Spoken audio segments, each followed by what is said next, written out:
Kansara DTV news ગુજરાતીમાં આપનું સ્વાગત છે। નજર કરીએ આજના મુખ્ય સમાચારો। અંકલેશ્વરના શારદા ભવન ટાઉન હોલ ખાતે જિલ્લા આરોગ્ય વિભાગ અને તાલુકા આરોગ્ય વિભાગ દ્વારા તારીખ 14 જૂન વિશ્વ રક્તદાન દિવસ અંતર્ગત રક્તદાન શિબિરનું આયોજન કરવામાં આવ્યું હતું, જેમાં રક્તદાતાઓએ અને આરોગ્ય વિભાગના કર્મચારીઓએ રક્તદાન કર્યું હતું। સમગ્ર વિશ્વમાં 14મી જૂન વિશ્વ રક્તદાન દિવસ તરીકે ઉજવાય છે। આ દિવસે સ્વૈચ્છિક રક્તદાતાઓ પ્રત્યે આભાર વ્યક્ત કરવા માટે ઉજવવામાં આવે છે। ત્યારે ભરૂચ જિલ્લા આરોગ્ય વિભાગ અને અંકલેશ્વર તાલુકા આરોગ્ય વિભાગ દ્વારા વિશ્વ રક્તદાનના ભાગરૂપે શારદા ભવન ટાઉન હોલ ખાતે કુમારપાળ ગાંધી બ્લડ બેંકના સહયોગથી રક્તદાન શિબિરનું આયોજન કરવામાં આવ્યું હતું।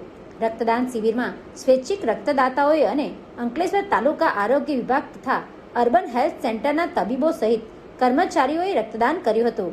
આ રક્તદાન શિબિરમાં જિલ્લા આરોગ્ય અધિકારી ડોક્ટર મુનિરાબેન શુક્લા, અંકલેશ્વર તાલુકા આરોગ્ય અધિકારી ડોક્ટર સુશાંત કઠોરવાલા સહિત તબીબો અને કર્મચારીઓ ઉપસ્થિત રહ્યા હતા। નમસ્કાર, હું ડૉક્ટર મુનિરા શુક્લા, મુખ્ય જિલ્લા આરોગ્ય અધિકારી, આરોગ્ય શાખા, જિલ્લા પંચાયત ભરૂચ। તારીખ 14/6/26 વિશ્વ રક્તદાન દિવસ 14મી જૂનના દિવસે આપણે ઉજવીએ છીએ।